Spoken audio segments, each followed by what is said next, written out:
Senhoras e senhores, muito boa noite. Que ótimo ter uma boa noite caloroso logo de primeira. Isso é excelente para o nosso evento. Meu nome é André Nery, eu estou aqui para poder interagir com vocês e nós iniciarmos este, que é mais um dos eventos que fazem parte da comemoração dos 40 anos do Colégio Ana Teresa. Nesse momento em que nós vamos trabalhar diálogos, os pais dão asas e raízes aos seus filhos. Nesse momento de troca, nesse momento de confraternização e, principalmente, de festa, por estarmos completando 40 anos dessa escola, eu quero convidar, nesse momento, Silvana Almeida, que é a diretora da escola, para poder fazer uma breve explanação para nós. Vamos recebê-la calorosamente? Boa noite. Então, assim, como vocês sabem, 2018 é um ano muito especial para a gente, 40 anos, né, de educação, de atividade. Então, a gente pensou numa série de eventos em que a gente pudesse realmente comemorar, né, não deixasse passar em branco uma data tão importante para a gente. Então, vocês já participaram de algumas coisas, e essa é uma delas, né? Na verdade, é uma série. A gente quer, ao longo, até o final do ano, ter outros momentos como esse. Esse é o evento de abertura, né, de comemoração, de início. E eu espero que a gente tenha aqui uma noite muito agradável, de muita aprendizagem, porque esse é o objetivo da escola o tempo todo, que a aprendizagem, que o conhecimento não aconteça só em sala de aula, não aconteça só para os alunos, e sim para toda a comunidade, né, para os professores, para os pais, para os alunos, para nós também da direção. O tempo todo a gente está aprendendo. Então, esse evento faz parte disso, dessa missão do colégio. E é com muita honra, assim, a gente fica muito feliz de estar podendo concretizar isso, né, de estar podendo realizar isso, porque é uma coisa que a gente já vem querendo fazer há algum tempo. Então, bem-vindos a esse evento, né? Espero que realmente seja uma noite muito agradável, de muito aprendizado para todos nós.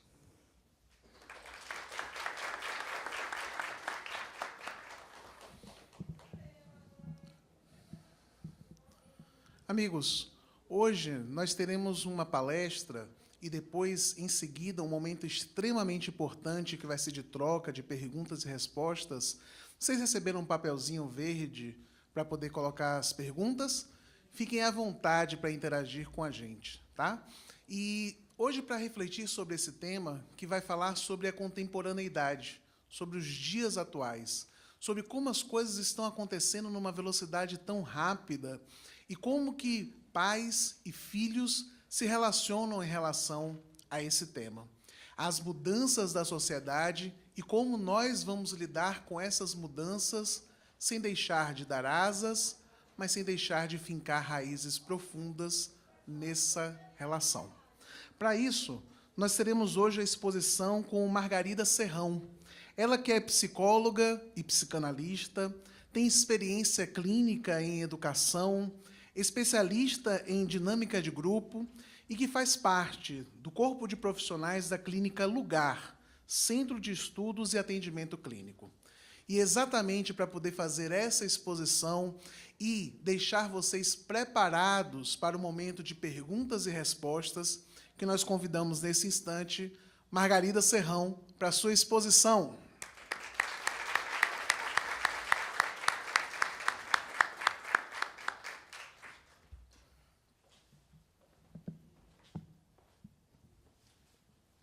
Boa noite. Quero agradecer o convite que Silvana me fez. É uma honra estar aqui, assim, abrindo um ciclo de debates e diálogos. Na verdade, eu não vou fazer uma palestra para vocês, eu me inspirei muito. Vamos deixar a tela aqui chegar na primeira lâmina. Bruno, isso. Me inspirei muito ali na palavra diálogos, porque eu acho que será muito mais rico se nós dialogarmos do que se eu fizesse uma exposição pomposa e acabou. Então, eu pensei em seguir uma linha, falar um pouco em 3 blocos, 3 tópicos, e abrir para que a gente converse um pouco sobre as provocações que nós teremos aqui. Então, ótimo. Esse me dá mais liberdade. Então, algumas palavras estão ali, porque afirmando, porque perguntando, o porquê substantivando. E acho que a gente vive imerso na realidade, nos perguntando sempre, mas por que isso está acontecendo? Por que isso aconteceu? Interrogações, dúvidas, e uma palavra que está ali, que é muito importante, que é como. Como fazer, como aconteceu, como solucionar, como, daqui para frente, as coisas vão se dar, vão ocorrer. Então, inspirada, aqui eu pensei em conversar com vocês a partir de 3 momentos. O primeiro momento seria trajetória do bebê à adolescência, uma viagem rápida pela qual todas nós passamos, e todos que estão aqui, ou pelo menos quase todos, são pais e mães. Então, nós também fomos testemunhas dessa viagem com os nossos filhos. Depois, um segundo momento sobre a contemporaneidade, que momento é esse que vivemos, e um terceiro momento sobre a transmissão dos pais aos filhos. E aí, depois que eu fizer essa exposição breve, a gente abre para perguntas e não fiquem inibidos. Toda pergunta vale muito. Qualquer pergunta desata o pensamento, abre janelas. Então, todas as perguntas são válidas e produtivas. Os pais dão aos filhos raízes e asas. Esse é um provérbio chinês. E a primeira vez que eu me deparei com esse provérbio, que eu gosto muito, porque ele é dinâmico. Cada vez que eu penso sobre isso, mais coisas me ocorrem, ou coisas diferentes são pensadas. Eu me perguntei, bem, isso parece uma contradição, porque asas servem para levantar voos e raízes servem para nos fincar ao chão. E eu comecei meu pensamento pelas raízes, que, no momento, me atraíram mais.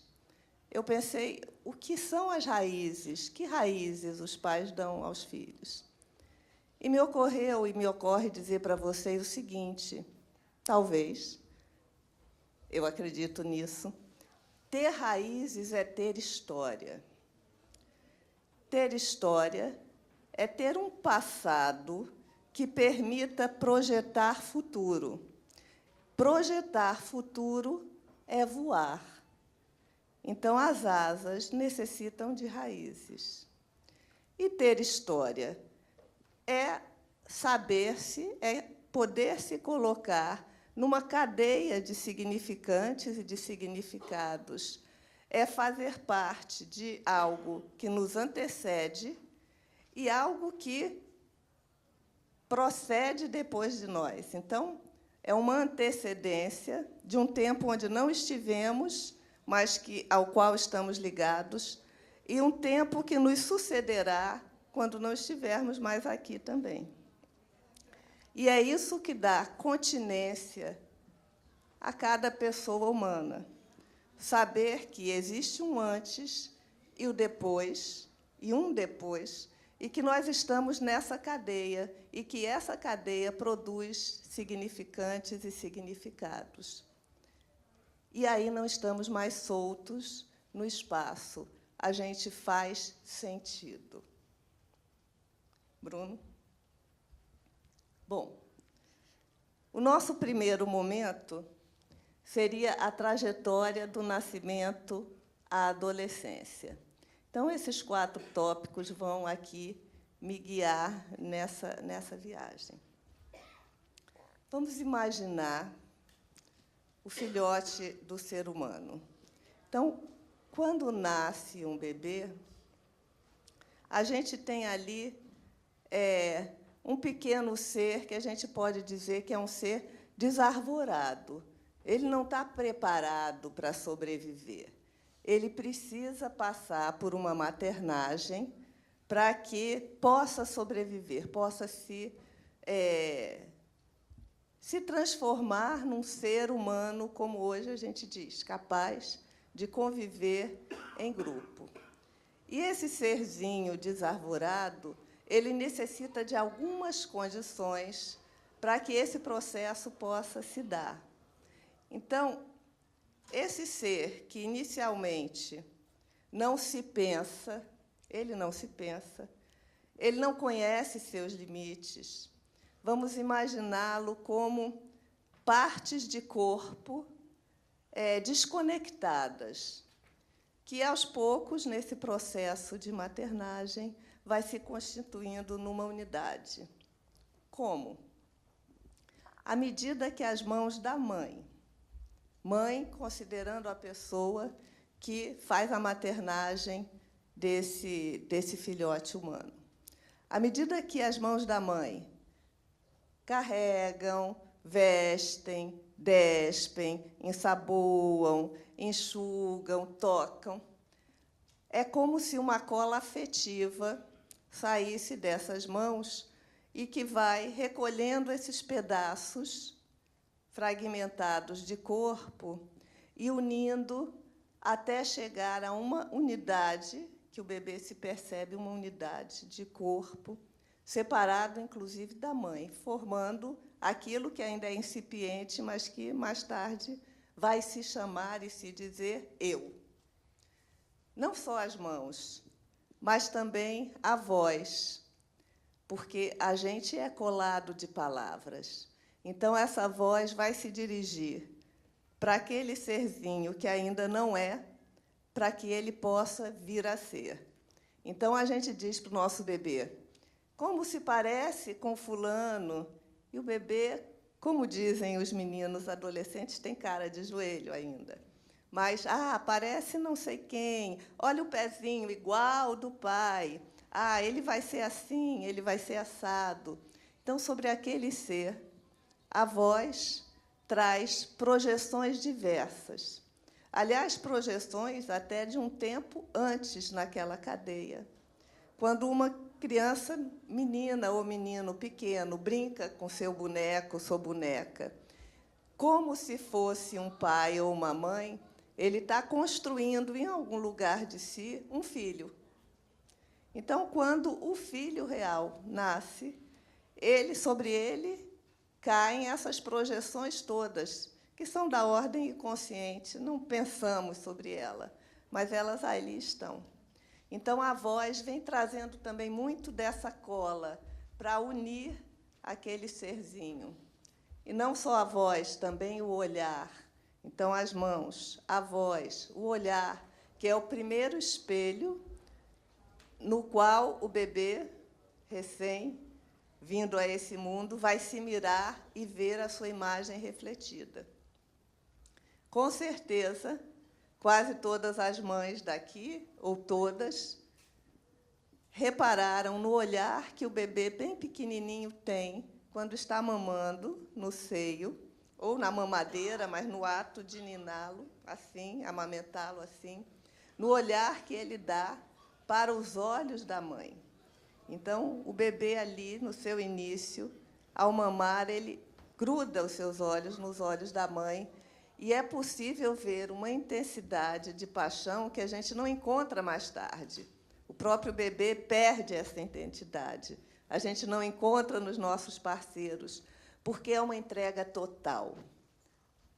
E a gente imagina essa imagem a qual o bebê está ligada. É uma imagem de amor dele próprio, o amor da mãe que ele vê e se pensa aí. Então, será que nós todos não vemos nossa imagem nos olhos dos outros? E nossa primeira imagem não foi justamente essa? Se enxergar no olho que nos olha?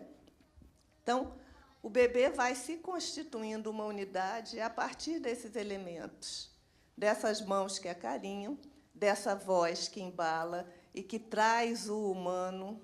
Cada um de nós está definido por muitas frases, que às vezes não sabemos nem onde ouvimos. Quando a gente se define, eu sou assim, eu sou assado, não é só o nosso pensamento, é o que a gente foi pensando ao longo do tempo sobre o que dizem de nós. Uma criança pequena pode dizer sobre ela aquilo que ela ouve. Ela não tem uma opinião sobre ela. O que ela é está dito por alguém. Eu sou muito levado. Alguém disse para ela.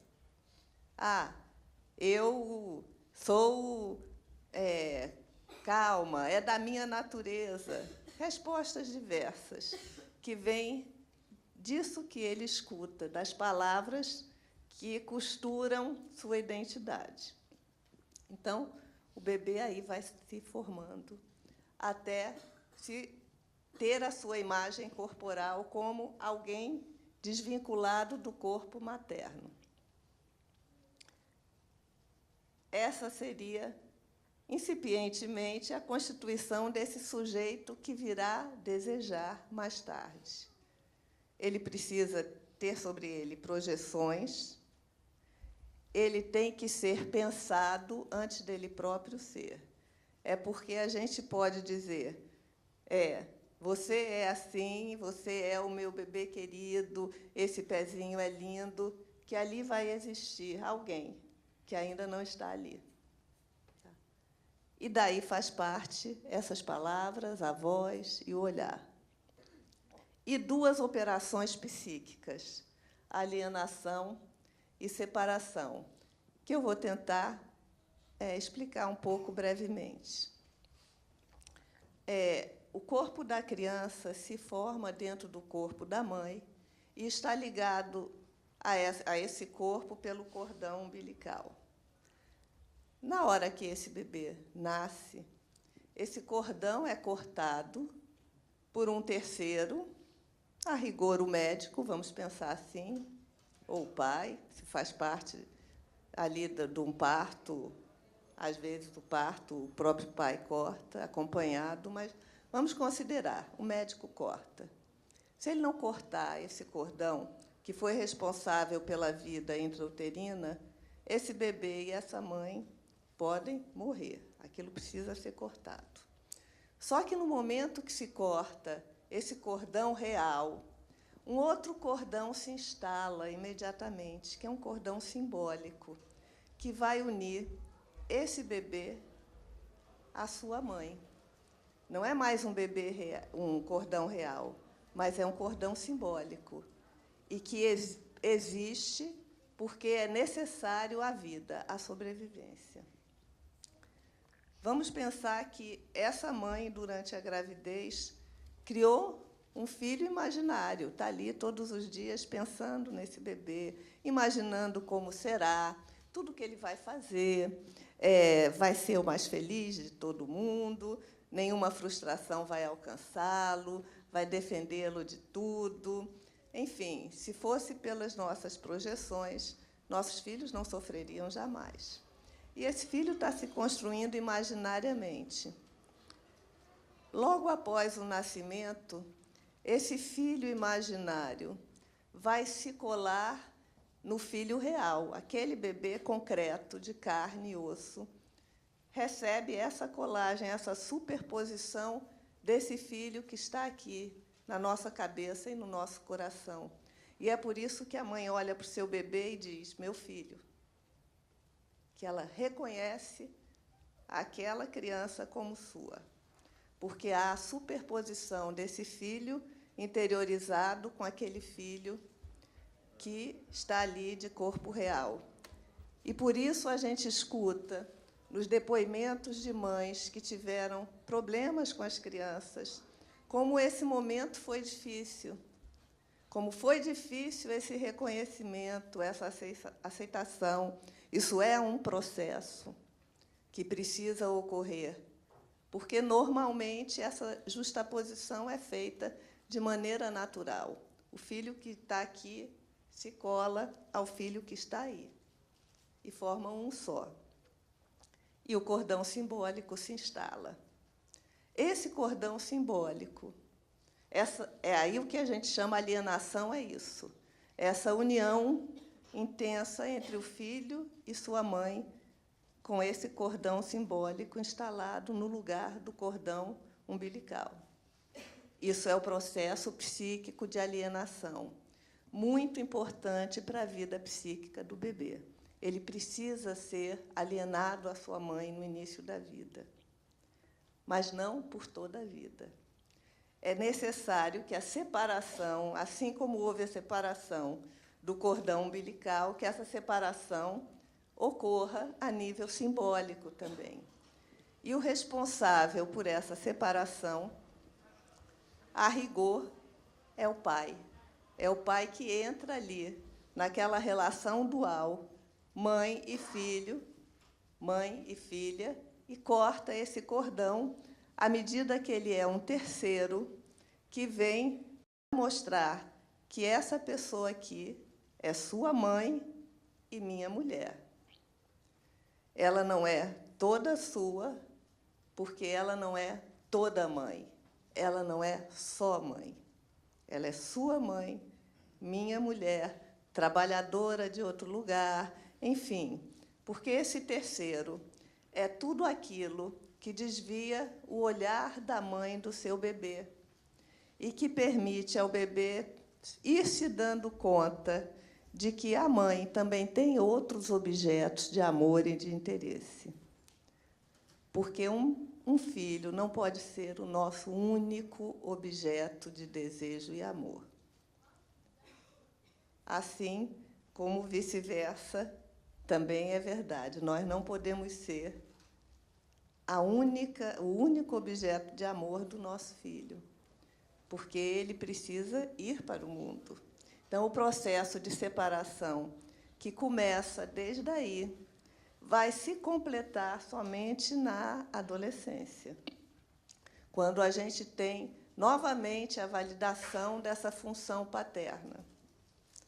E aí a gente pode se perguntar, e quando não há um pai, isso não acontece? Sim, acontece. Normalmente acontece com o pai, que é representado pelo pai de carne e osso. Mas todo terceiro que intermedie essa relação mãe-filho, mãe-filha, e que seja desviante do olhar da mãe, faz, às vezes, desse corte. E, normalmente, é o pai. Mas, se o pai não existe na realidade, ele pode existir no discurso da mãe, porque as palavras têm função também. Então, por exemplo, uma fatalidade que um pai venha a faltar durante a gestação. Quando esse bebê nasce, sim, o pai pode se fazer presente no discurso da mãe. Seu pai ficaria orgulhoso de você, seu pai ia gostar muito de te ver, você se parece com ele nisso. Enfim, o pai pode ser uma presença, mesmo sem a presença física. E é uma presença fundamental nessa constituição do sujeito desejante. Porque todos nós temos uma interrogação sobre a nossa origem. E essa interrogação precisa ser respondida por nós. Isso me lembra, inclusive, foi muito interessante. Eu vou perpassar alguns exemplos, porque eu acho que concretiza. Uma adolescente que eu atendi, e ela veio para mim pequena como adolescente, 14, mais ou menos. E com uma questão, veio trazida pelo pai, que era o casal, ao se separar, o pai veio a descobrir que ela não era sua filha biológica, mas havia ali uma paternidade e uma filiação que ambos mantiveram. Mas ele achou que isso podia ser muito problemático para a menina, porque ela não falava disso. Ela foi, e a gente foi com delicadeza, deixando o tempo passar e conversando.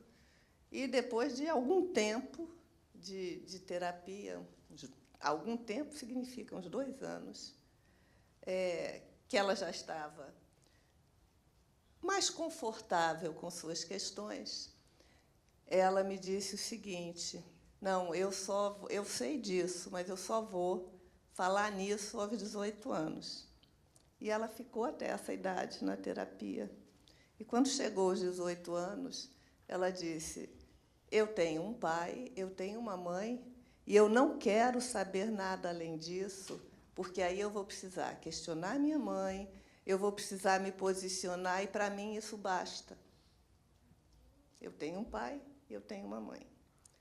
Então, ela achou a saída dela, ela resolveu a questão dela, e ela foi trabalhada esse tanto de tempo. Então, sobre nossa origem, a gente precisa dar uma resposta. Ela deu a resposta dela, outros dão outras respostas. Crianças adotadas, às vezes, querem ir até o fundo da origem biológica, outros não querem, cada um é um, mas todos nós nos perguntamos. Um irmão, quando quer chatear o outro, diz: minha mãe lhe achou na lata do lixo. Você não é filho, não, olha como você é diferente. Isso é o maior golpe que um irmão dá para o outro, e cria dúvida. O interessante é, cria dúvida. E, se cria dúvida, é porque aquela pergunta está dentro de todos nós. Qual é a nossa origem? Bom, deixa eu retomar aqui. Então, a separação faz parte dessa operação psíquica, tão importante quanto a alienação. Vejam que não pode ter separação se não tiver alienação. Então, as duas são inseparáveis. Tá? Bom, e aí a criança vai se constituindo. No fim da infância, ela já tem uma estrutura de personalidade, não é terminada, mas é uma estrutura, como num prédio há estrutura, sem o prédio estar terminado.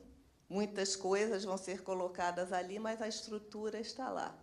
E uma lei interna dentro dela, que é a lei que nos rege, aquilo que nos mantém organizados. E a criança entra na adolescência.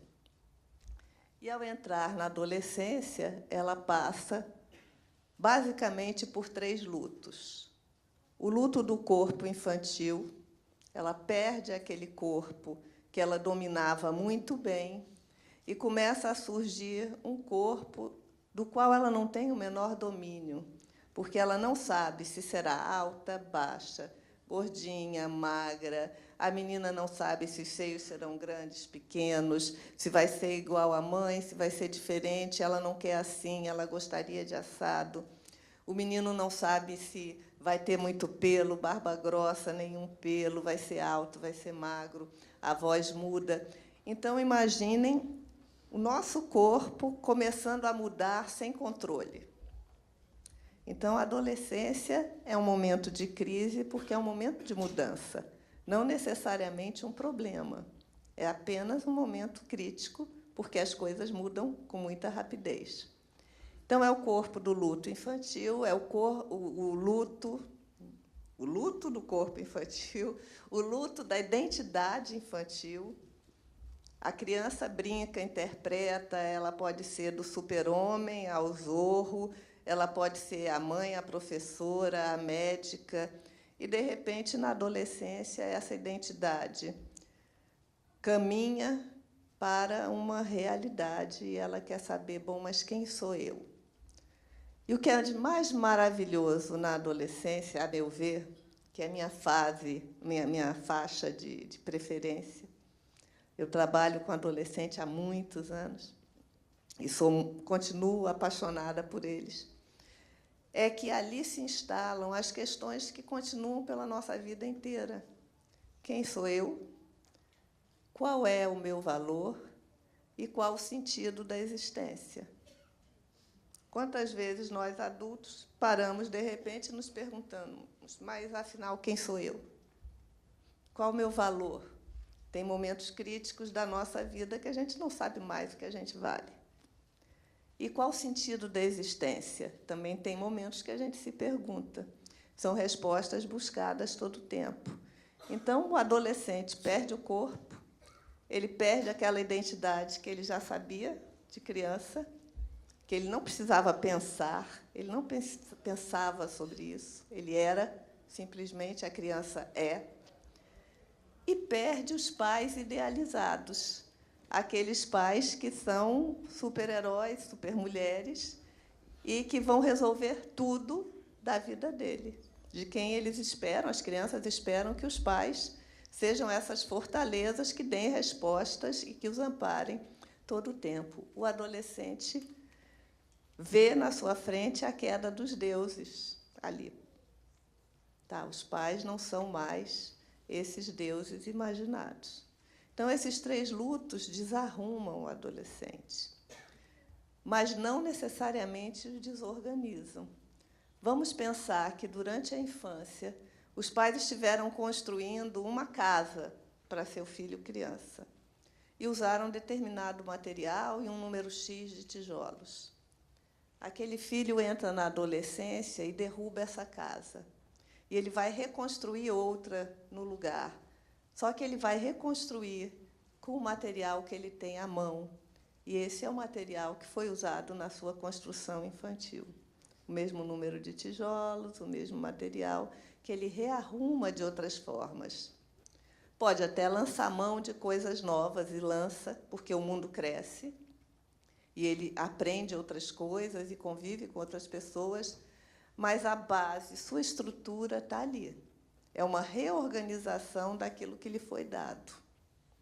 Por isso, todos os anos de uma criança, de uma adolescente ou um adolescente são importantes. Tá? O que mais que eu posso dizer da adolescência? Que ela tem 2 momentos. O primeiro momento, quando o corpo começa a mudar, os hormônios começam a funcionar, é o que a gente chama de engrossou o pescoço.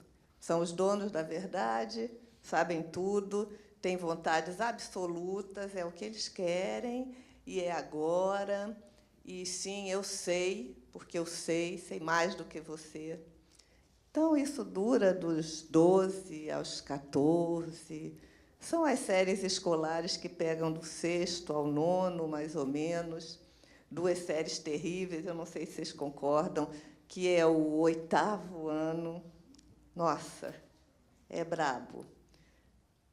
O 7º ano ou o 9º, aí varia, mas o 8º é crítico, está no auge desse processo. E aí vem os 15, vem os 14, alguns vão na frente do que outros, mas vem os 15, os 16, os 17, e é outra fase completamente diferente, onde eles não querem mais só o confronto, só derrubar essa casa, mas eles querem reorganizar, reconstruir, e eles querem ser reconhecidos nesse processo. Então, aqui, a função do adulto é muito importante como interlocutor. E essa interlocução não é aquele, o adulto não é aquele que diz, olha, eu sei o que é melhor para você, faça assim, você vai se dar bem, a minha experiência é o que escuta. É o que escuta e o que pergunta. Mas como é isso? Ah, você está pensando assim? E como você vai fazer? Mas e isso? Já pensou na consequência disso? Porque se a gente afirma para o adolescente que a gente sabe o que é melhor para ele, ele vai ser obrigado a nos confrontar, porque esse é o momento onde ele precisa transgredir o que está posto.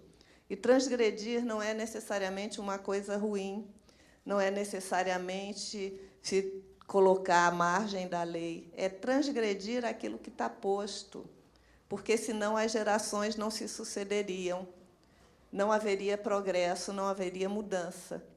Então, a transgressão é uma necessidade da adolescência e do jovem, porque, quando entra na juventude, vem um novo processo, que já é uma reaproximação dos pais e um reconhecimento de semelhanças, de diferenças também.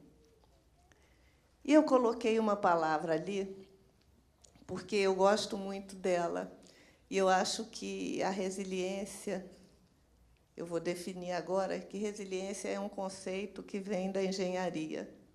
Não sei muita coisa sobre engenharia, mas é aquela propriedade que faz com que as estruturas não sejam totalmente rígidas, ou seja, tenham o poder de voltar à sua forma original depois de sofrerem impactos. Tá? Então, elas precisam ser flexíveis para se adaptar ao impacto e depois voltar a retomar a forma original. Perdoem-me os engenheiros, talvez isso esteja muito chulo, mas eu acho que diz bem para o que eu quero, que é um conceito que passou a ser aplicado nas ciências sociais, para falar daquela qualidade, capacidade das pessoas, ou que algumas pessoas possuem, de, em situações adversas, muito adversas, conseguirem sofrer os impactos, as pressões e manterem a sua estrutura.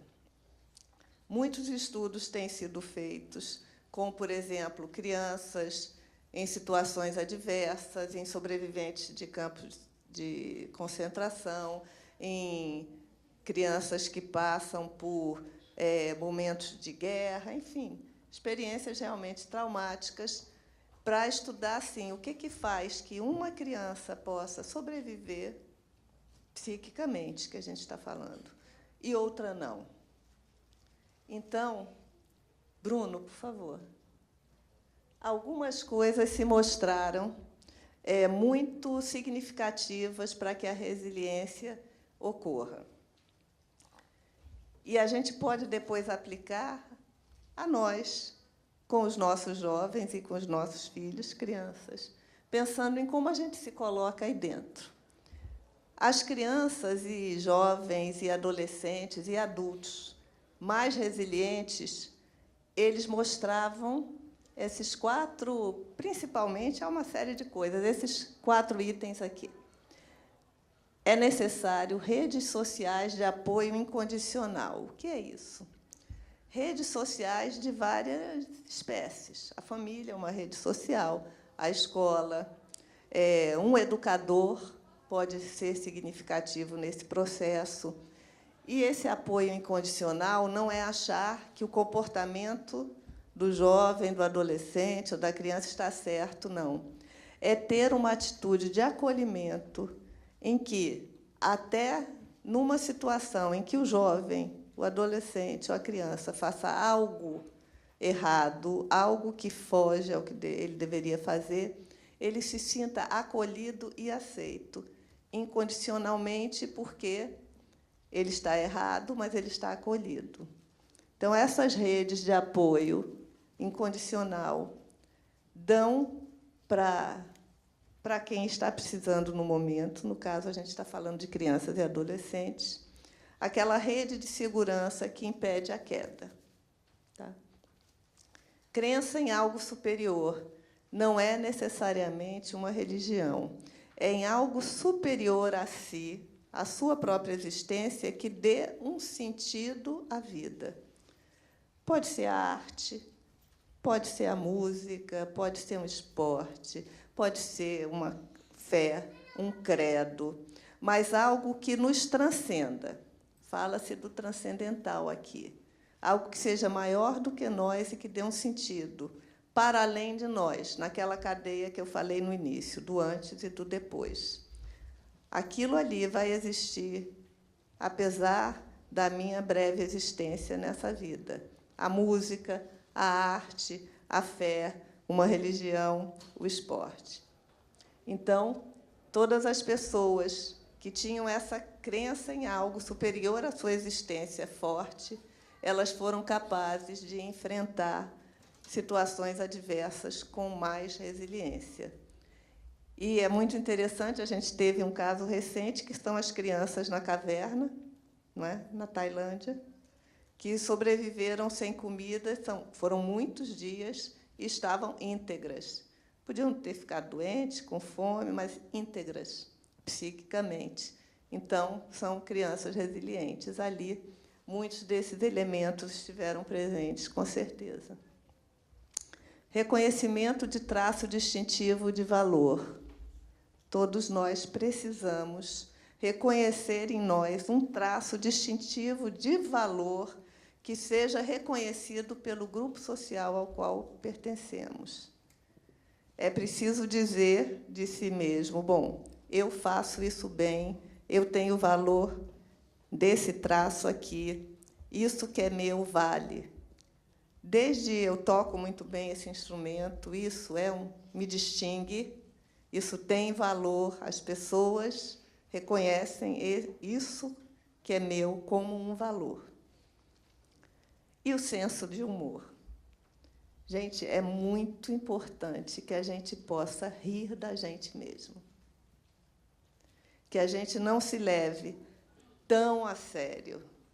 Que a gente possa abrir brechas nas situações da vida para respirar ali e poder rir de uma situação que não é engraçada. Não com escárnio, não é disso que eu estou falando, nem com ironia. É com humor. O humor faz bem, o humor nos mantém íntegros, o humor alimenta a vida. A gente precisa de uma dose de humor no nosso cotidiano diário, nas situações difíceis do trabalho, nas situações esgotantes de casa. O humor faz bem e é necessário. Não é só um fazer bem porque a gente descontrai. Ele é aquela brecha por onde o ar penetra nas situações cotidianas. Bruno? Bom, ali foi o primeiro bloco. Agora eu quero entrar no segundo, o discurso social da contemporaneidade. Vocês sabem, os tempos estão passando numa velocidade enorme, digo, em relação às mudanças, né? E a internet e o virtual invadiu os espaços, e isso traz uma velocidade muito maior. Então, o mundo muda assim, rapidamente, e a gente tem que estar se reavaliando todo o tempo. Então, na nossa contemporaneidade, há um discurso social no qual nós estamos imersos, a gente não pode fugir dele. E eu destaquei alguns tópicos ali que eu acho de importância para a nossa reflexão hoje aqui. O capitalismo e a tecnologia. Eu incluiria também a ciência e tecnologia aí.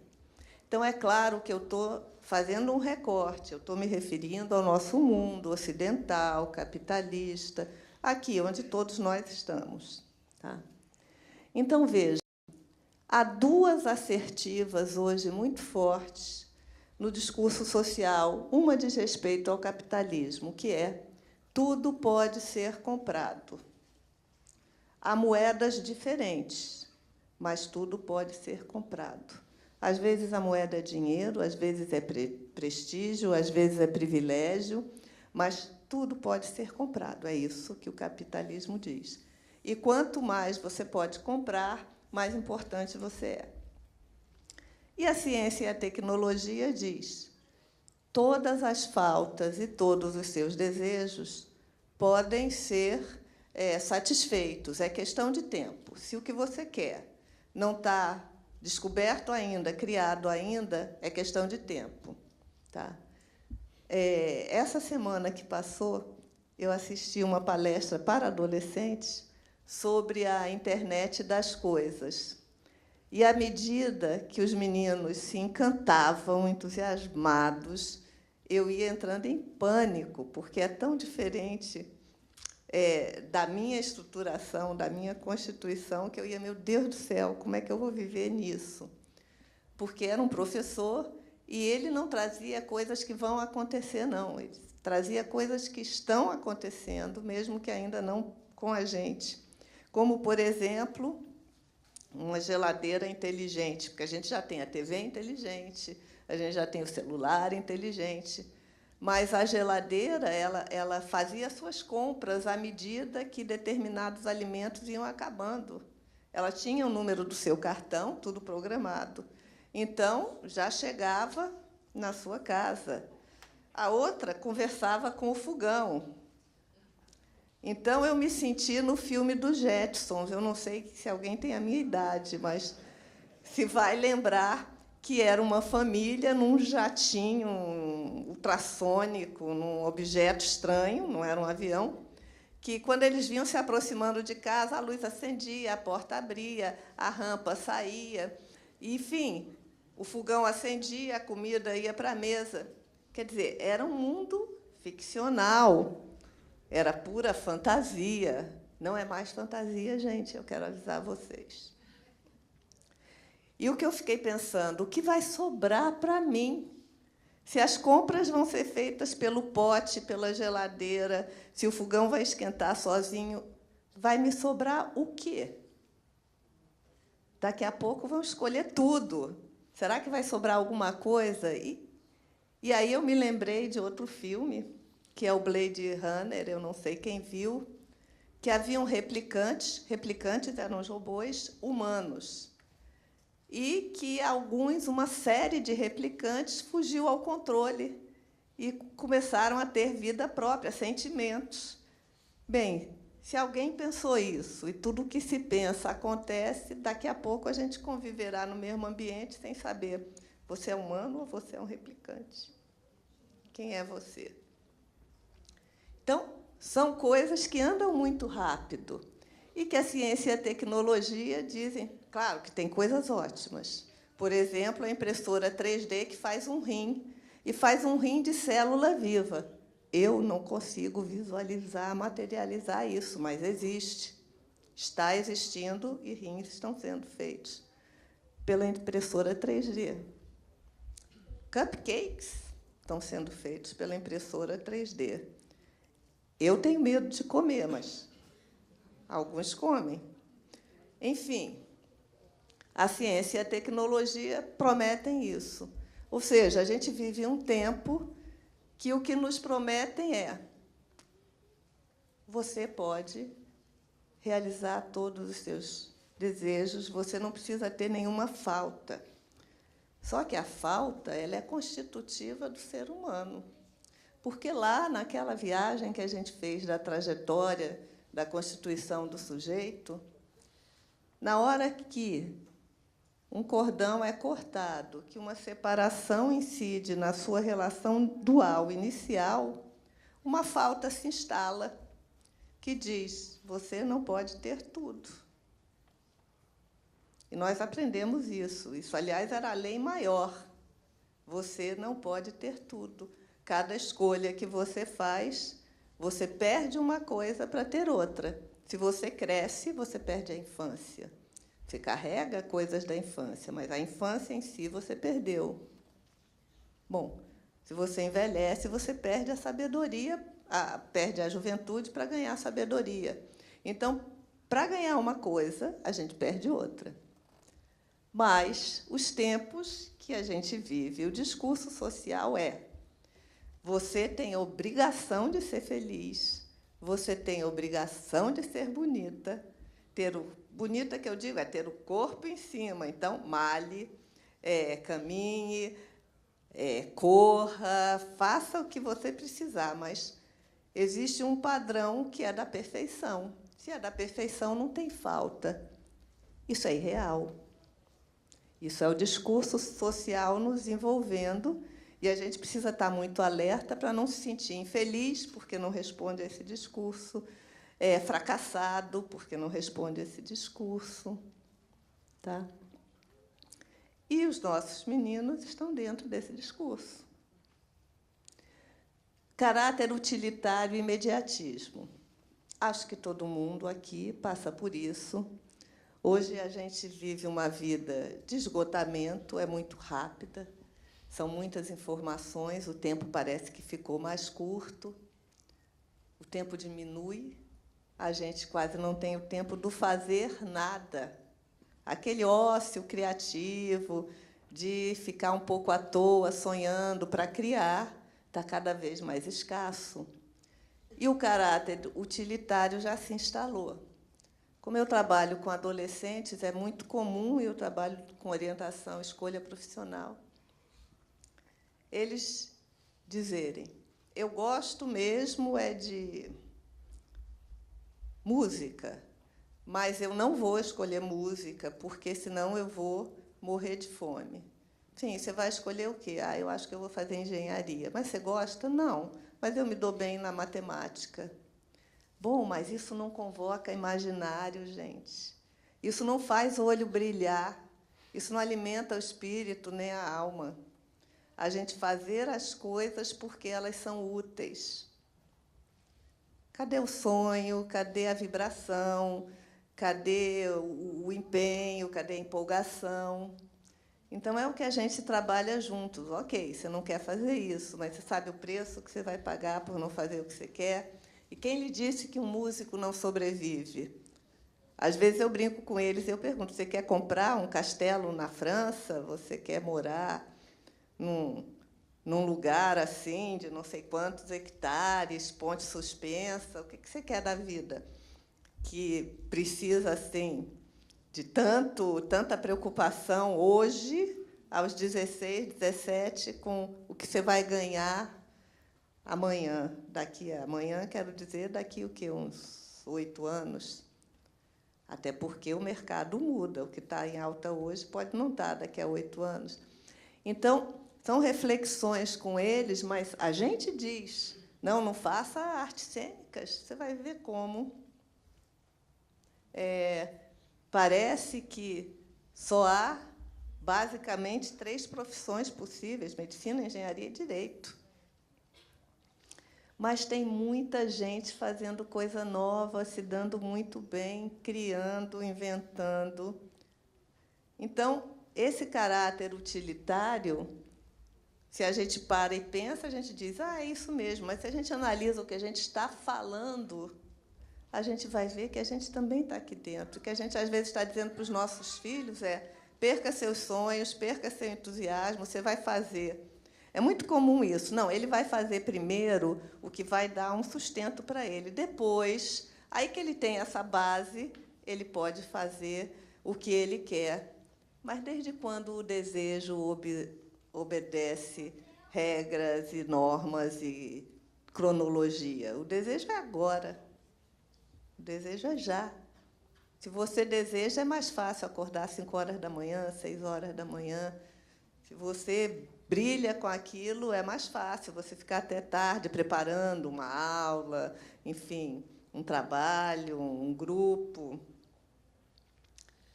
Outra característica importante, a horizontalidade dos laços sociais. Há décadas atrás, os laços sociais se organizavam verticalmente. Você tinha aqui o pai e a mãe, e o chefe, enfim, os laços eram verticais, havia uma hierarquia de lugares. Não estou falando de importância, não, gente, é de lugares. E hoje a tendência é cada vez mais uma horizontalidade de lugares, que, se tem um aspecto positivo, tem também o risco do desaparecimento das diferenças geracionais, das diferenças de gênero, das diferenças mesmo. Você tem que ser padronizado. Você tanto faz, se eu gosto disso ou daquilo. Então, a minha relação com quem é mais velho e quem é mais novo é horizontal, somos todos semelhantes. Mas a gente precisa das diferenças, não somos todos semelhantes. Mas há, nesse discurso social, uma horizontalidade, que não permanece só no discurso social. Há também uma vivência nossa nessa horizontalidade. Os trabalhos se dão muito mais na horizontalidade do que na verticalidade, inclusive, hoje. Gozar a qualquer preço é ter a sua necessidade, o seu desejo, não se trata de necessidade, não. O seu desejo satisfeito a qualquer preço, ao preço dos outros, ao preço do ambiente, ao preço do que seja. Então, não há limite mais. Desde que eu me dê bem, ok. Importa se o outro não vai se dar. E a baixa tolerância às frustrações. E isso, gente, nós, enquanto pais, temos uma responsabilidade muito grande, porque hoje é muito comum que os pais tenham receio de dizer um não para os filhos. E o não é constituinte do sujeito. Lembra aquela trajetória? Essa trajetória, para que aquele bebezinho vá crescendo e perca o ar de monstrinho, entre aspas, porque a criança pequena é como uma boca para devorar tudo, ela quer. Isso ela sabe, ela quer, mas eu quero. Então, à medida que os nãos vão sendo ditos a ela, que ela tem que aprender a suportar a frustração do não, aprender a esperar. Mas eu quero agora. Todos dizem isso, gente. Eu quero agora. Não, mas agora não pode. Dá trabalho isso. Dá trabalho falar com a criança, repetir para a criança, dizer de novo. Mas esse não estrutura uma personalidade. E é porque esse não está ficando muito raro que a frustração está sendo tão difícil de tolerar. Então, termina um namoro, se desespera, quer fazer besteira, não aceita, fica telefonando de madrugada para a ex-namorada, fica batendo na porta. Não suporta. Não suporta porque não aprendeu a suportar. Porque a gente se fragilizou demais perante os nossos filhos. A gente tem medo que eles adoeçam, a gente tem medo que eles não nos amem. Agora, vamos pensar na nossa infância. A gente tinha medo de perder o amor dos pais. Hoje é bem comum que os pais tenham medo de perder o amor dos filhos. Tem uma distorção aí disso. Tem algo que está fora do lugar. Porque, se a gente se fizer a vítima dos nossos filhos, a gente está sendo muito cruel com eles. Esse poder dado às crianças ou adolescentes de nos governar o deixa muito inseguro. Porque a gente precisa de contenção, de contorno, até aos nossos transbordamentos. Se os pais se sentem destruídos por um filho, que segurança tem esse filho na vida? Que nem os pais podem contê-lo. O que é que pode?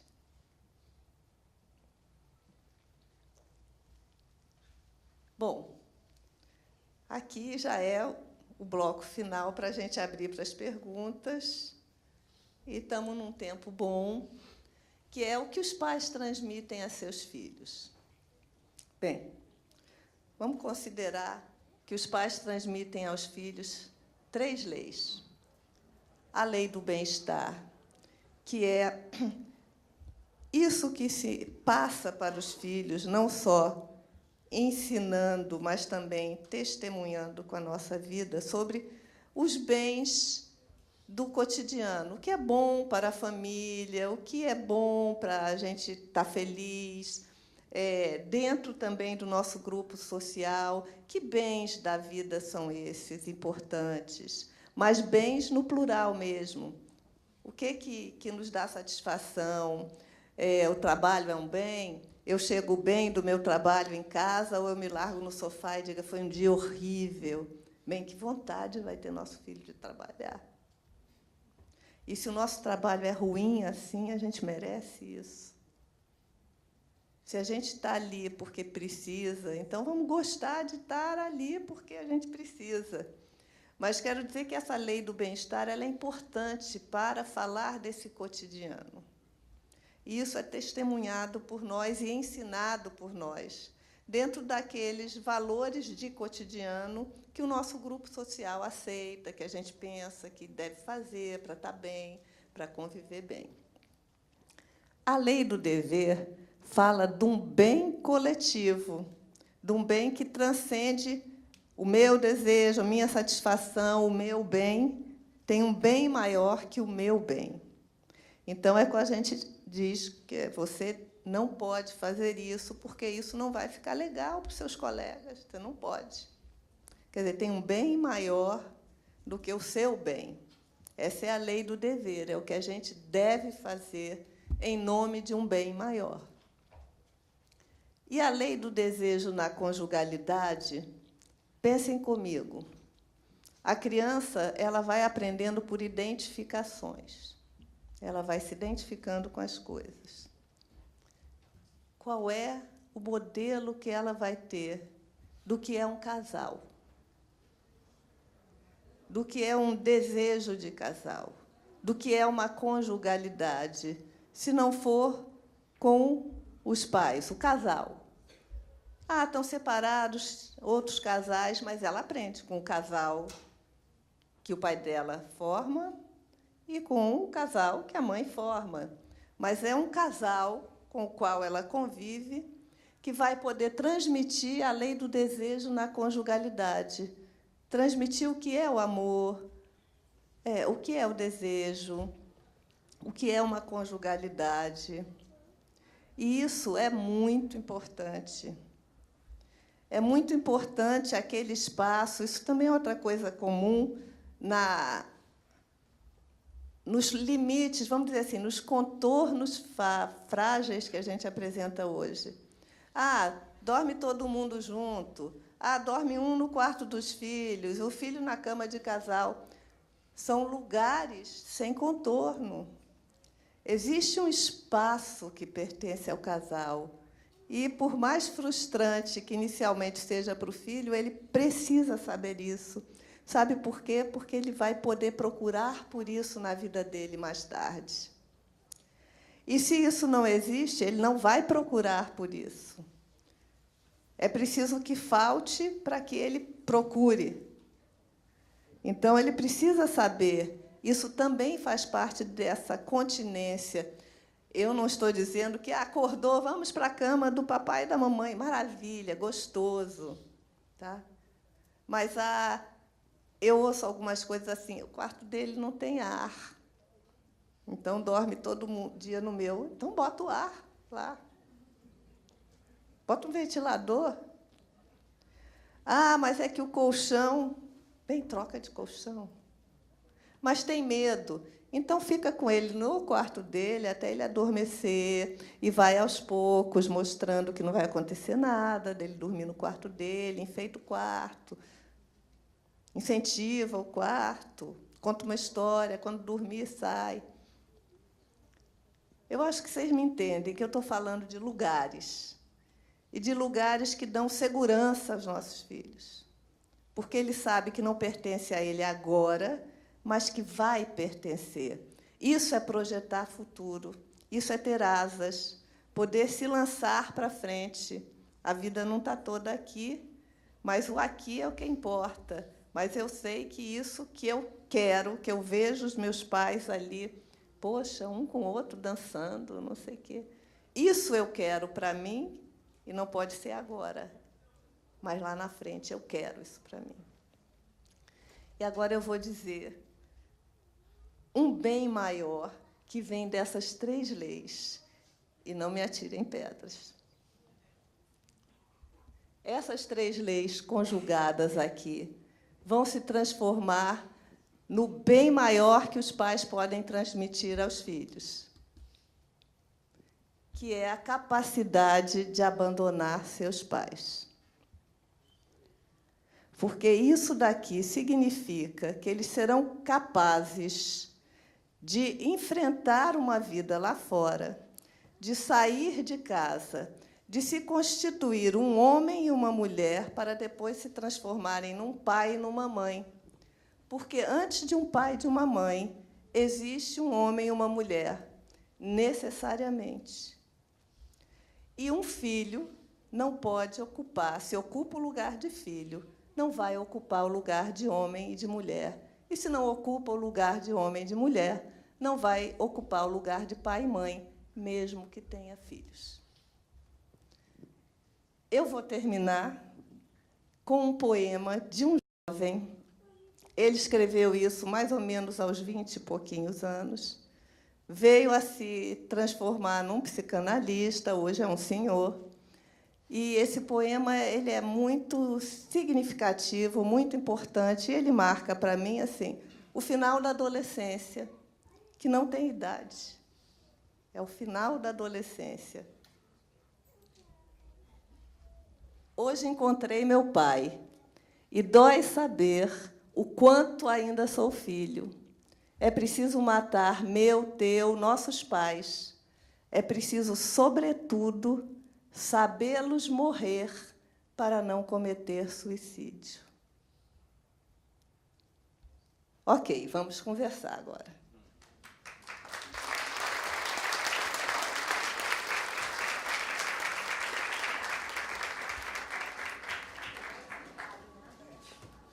E então, pessoal, como foi? Instigante, eu tenho certeza que é uma palavra que deve estar na mente de todos nós.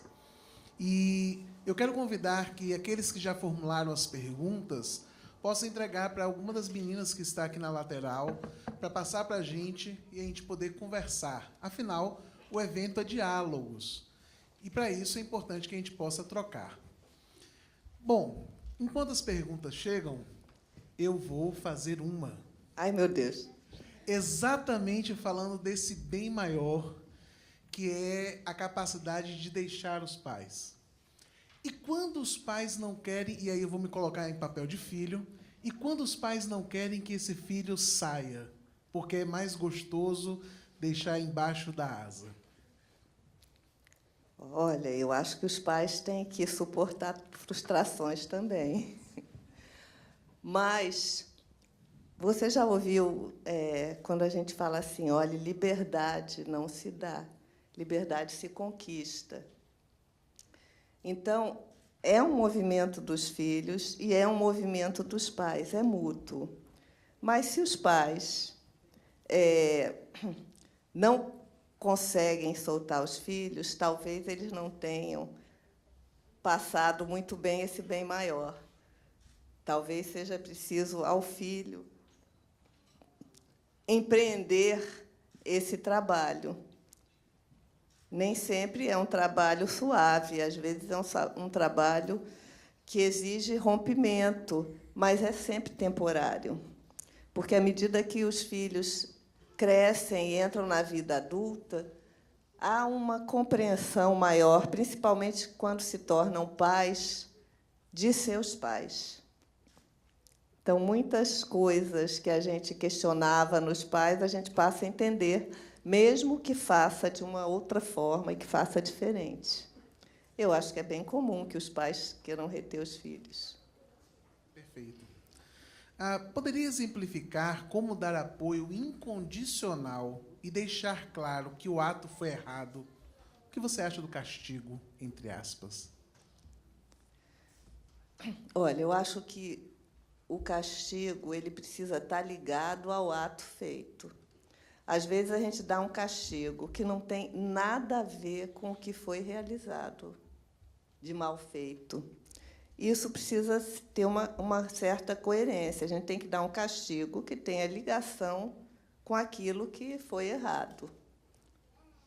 Se alguém tiver um exemplo, pode até dar. Não está me ocorrendo nenhum, mas eu acho que até crianças pequenas elas entendem se a gente se põe na altura dela, olho no olho, e diz, olha, você fez isso, isso não está certo, e explica.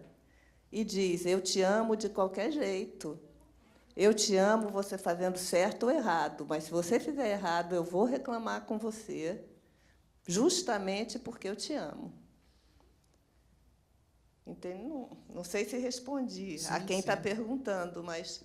E o castigo, eu não vejo problema maior num castigo que não seja violento, que não seja dado com raiva, porque, repare, o castigo pode ser educativo, mas, às vezes, o castigo está ligado a nosso momento. Se você está irritado, cansado, você dá um castigo X. Se você está tranquilo, satisfeito, para aquela mesma coisa, você dá um castigo Y. Então, na verdade, você está dando um castigo a partir de você. E o castigo tem que ter uma lógica para a criança ou adolescente. Um adolescente pesca. Você recebe a pesca e você diz, olha, sua prova está zerada. Não pode fazer isso, você sabe, você arriscou, é 0. O 0 é um castigo, mas ele sabe disso. Você não precisa arrasar com o adolescente. Como você fez isso? Você simplesmente pergunta, por que você precisou pescar? Você não estudou? Você está preocupado? Você estava com medo? Você ouve. Você deixa ele falar. Isso que é o apoio incondicional. É incondicional ao ser. O ser é maior do que o mal feito que ele fez. Sempre é maior do que o mal feito que ele fez. A não ser nos casos da psicopatia, sociopatia, que já é uma coisa à parte, né? Não podemos pensar junto aqui. Ok. Sou mãe de um garoto de 13 anos e, às vezes, percebo nele várias dúvidas e frustrações. Mas, quando tento ter um diálogo para entendê-lo e orientá-lo, é como expor e começo a expor as minhas opiniões e elas não são aceitas. Em determinado momento, eu sou barrado por ser mal compreendido, por não compreendê-lo. O que faço para conseguir um diálogo sadio com esse filho? Bem, a gente não pode desistir. Isso é a primeira coisa. É se perguntar se está escutando mais do que dizendo para ele o que pensa, o que acha, a sua experiência. Porque nessa faixa 13 anos, que é exatamente aquela que a gente falou ali, ele quer reafirmar uma independência, ele quer reafirmar um desligamento dos pais. Então, ele não vai aceitar muito bem. Deixa a brecha. Se você quiser conversar comigo, eu quero só te dizer isso, isso, isso. O que eu acho é isso. Mas pergunte antes. Deixa ele falar antes. Porque, se a gente pergunta, nesse caso, você sabe o que o seu filho fez e por quê? Você sabe o que levou a ele? Às vezes, a gente não sabe porque a gente não ouviu, a gente não perguntou. A gente já disse que não podia, porque não podia, mas a gente não perguntou o que passou pela cabeça dele. Acho que isso é um indicador. Eu sei o que passou pela cabeça dele. Se a gente acha que sabe o que um adolescente está pensando, gente, a gente não sabe, não. A horizontalidade não se constitui mais para acolher a diversidade e o diferente, ao invés de padronizar? Ela não seria um contraponto do autoritarismo? Eu acho que, em certo ponto, sim. Mas, se chega a um excesso de apagamento das diferenças, que é algo que a gente vê, aí ela já saiu simplesmente dessa mudança de forma, desse arejamento do autoritarismo.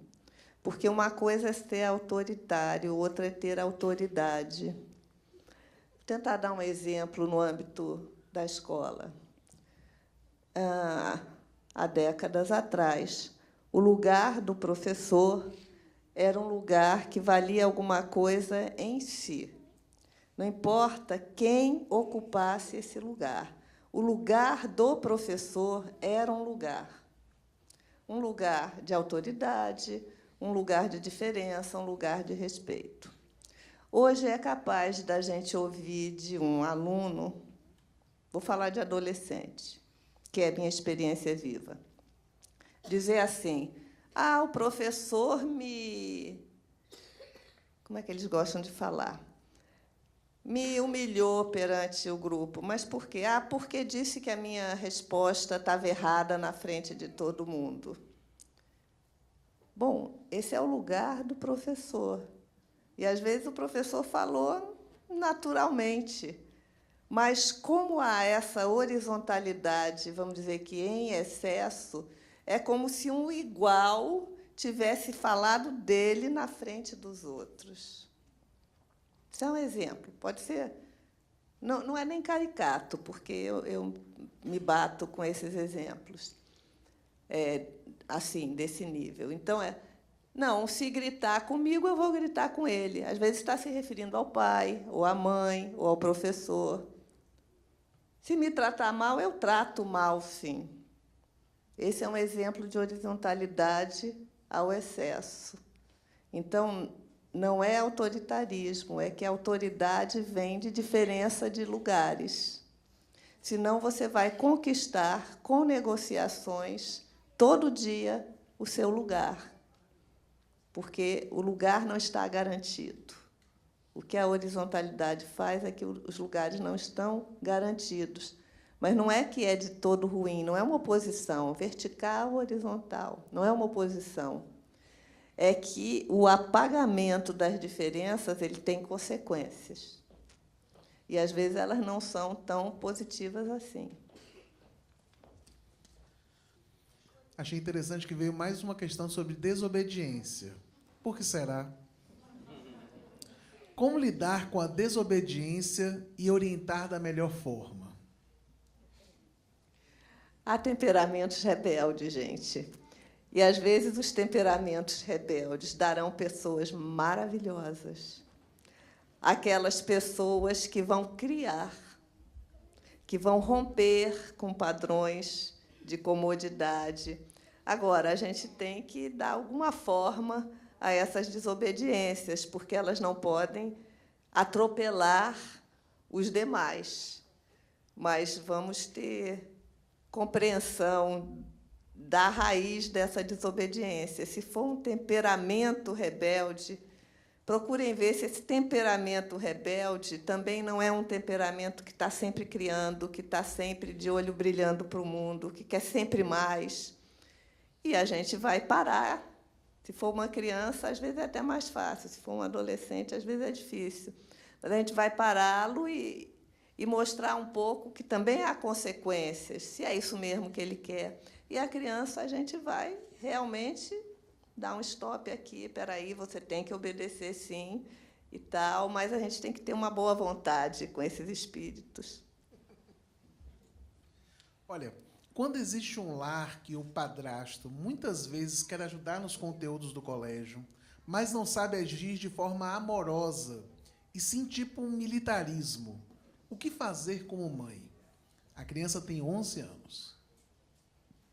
Lê o começo para mim, que eu fiquei confusa. Quando existe no lar, um padrasto que muitas vezes quer ajudar nos conteúdos do colégio, mas, ao invés de fazer isso de forma amorosa, age militarmente. Olha só, o conteúdo do colégio é um problema, porque pai e mãe nunca foram os melhores professores de uma criança. Quando é pequeno, até é possível isso, mas vai crescendo, a gente ouve que minha professora ensinou diferente. Não é assim, não quero. Eu vi poucos exercícios desse tipo darem certo. Às vezes, com uma criança que tem uma dificuldade específica e você vai acostumando com paciência e tal, ela até responde bem. Mas tem que ter a preocupação de não virar uma muleta ali em casa, fácil, que é fácil. Me ajuda aqui, faz isso comigo. Então, acho delicado. Tem que se pensar muito direitinho para não resvalar nisso de ser aquele apoio que leva o filho para a comodidade e de entender que, bom, o pai e mãe têm outras profissões, chegam de casa, não é um terceiro turno. Às vezes não dá certo mesmo. E ninguém é culpado, não, é porque é outra função. Então, é ter essa sensibilidade de ver, não dá certo, vai ser motivo de estresse, arranja outra solução. É melhor estar na boa relação com seu filho ao chegar do que estar no estresse de, depois de um dia inteiro de trabalho, fazer um dever que ele não fez. Se os problemas da adolescência eles fazem parte de uma fase, é seguro simplesmente deixar essa fase passar ao invés de tentar interferir? Não, se eu falei, se deu a entender que a gente deixa passar, não é isso. A gente justamente não pode desistir de estar presente. É presença, gente. É hoje o que a gente tem pouco. presença, a presença mesmo, ela não pode ser substituída por... Não, eu chego e é de qualidade, mas 5 minutos de qualidade não substitui presença, não. Os filhos, inclusive os adolescentes, precisam de presença. A gente vive um tempo que essa presença é muito difícil. Às vezes, a gente tem que aceitar que não tem o tempo de dar presença, tem que criar ao máximo que puder, mas filho adolescente precisa de interferência, precisa de presença, precisa de diálogo. Pessoal, nós estamos dando a oportunidade de vocês de ainda trazer alguma questão. Por favor, tragam para a gente poder refletir. Enquanto essa última ou próxima questão vem, eu queria aproveitar, Margarida, para você explorar um pouco mais a questão das fases, né? E você falou muito da adolescência, por ser sua expertise, mas como passear por essas fases de uma forma tranquila?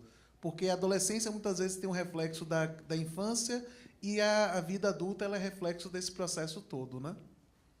Às vezes, a gente se depara com os pais que dizem assim, bom, não consigo dialogar com meu filho adolescente. E aí a gente reflete, esse diálogo existia e acabou, ou ele não foi construído?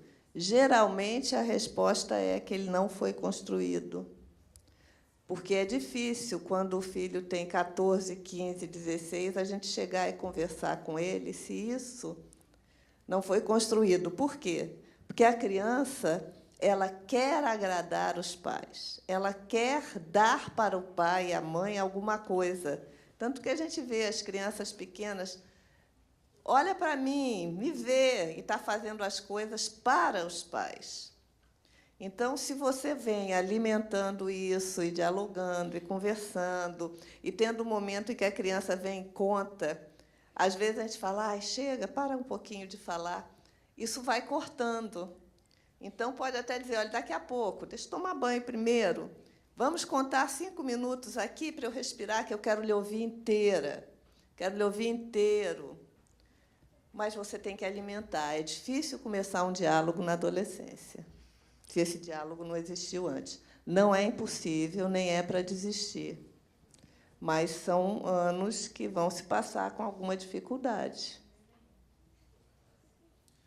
Margarida, como orientar seu filho adolescente a não banalizar a sexualidade e entrar na onda de experimentar qualquer um ou uma sem parecer preconceituoso?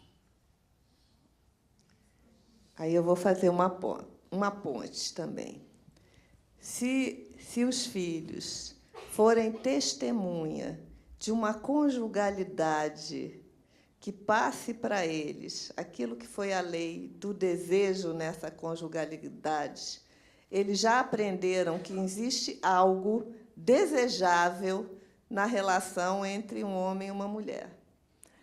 Se eles não virem nada da ordem do sexo, nada da ordem do prazer, nada da ordem do desejo nesse casal, e às vezes isso acontece, eles vão entrar na onda, porque realmente hoje é um tempo que eles falam em ficar, em estar, a primeira vez encontra, beija e tal, faz parte. A gente não pode desistir de falar, de mostrar, olha, outras coisas, como é, mas tem algo do tempo deles, que é a geração que vive, isso é um pouco irreversível. Não tem como eles viverem, no nosso tempo, as relações que se dão hoje, porque eles têm uma geração de respaldo aí, é o grupo. E hoje você tem que ver se o seu filho ou sua filha está fugindo disso, se está em excesso, ou se é isso mesmo, vai para a festa, fica. Eles têm dificuldades com os compromissos. Eles acham que o virtual é uma relação. Eles são capazes de dizer que são amigos de pessoas que eles nunca viram pessoalmente. Tenho muitos amigos. Você faz o quê com seus amigos? Não, eu converso. Ah, você vai na casa, vão na casa? Não, é no computador. Isso é uma resposta comum. Eu tenho não sei quantos amigos, mas você acha que dá para ser amigo de tanta gente? Claro que dá. Eles respondem assim. Mas isso também passa, porque a vida real também está aí. Ela vai chegar e ela vai exigir uma outra coisa, ela vai exigir uma ação. Então, ele também vai se bater. A gente deve falar, deve ouvir, deve perguntar. Pergunta é ótimo, gente. Perguntar é maravilhoso, porque a gente ouve, às vezes, coisas que nos surpreendem. E troca, né? E é o aprendizado mútuo, É. né? Perfeito. Pessoal, mais alguma questão que está a caminho? Ok. Então, nosso desejo é de agradecer por essa presença de cada um de vocês, por esse momento de troca, por esse momento de diálogo, principalmente para que a gente consiga entender que, nesse momento, nós temos como objetivo conversar, trocar ideias, interagir e, a partir dessa troca, crescermos. Eu quero dar a oportunidade de Margarida fazer suas considerações finais. Está parecendo debate, né, gente? Ano eleitoral tem isso. Mas faça suas últimas palavras, vamos dizer assim, na palestra, para a gente poder encerrar. Olha, minhas considerações finais são as seguintes.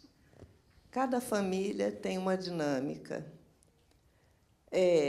Perguntar, é tão bom perguntar para os filhos quanto se perguntar também. Eu estou seguro do que eu estou fazendo?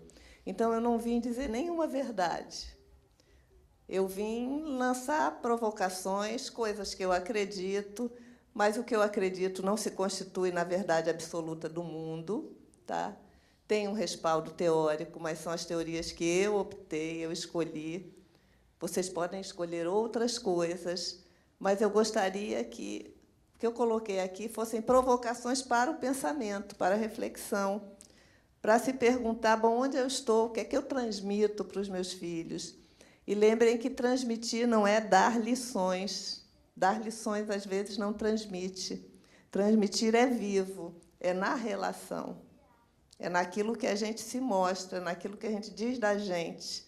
Diz da gente vivendo ali com eles, vivendo no casal, vivendo no dia a dia, vivendo com as coisas que a gente realiza, com os prazeres que a gente tem. Então, se eu conseguir isso, eu me dou por satisfeita. Espero que tenha sido uma oportunidade da gente pensar junto. E agradeço. Ótimo. Nós, por favor...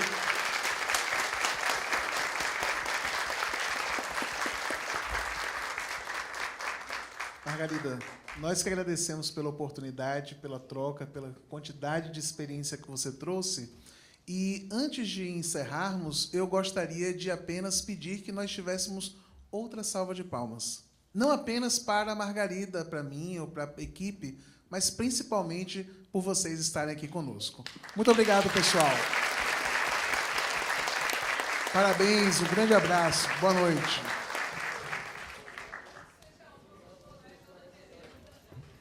Eu ia dizer isso, que é importante a iniciativa dos diálogos. Perfeito.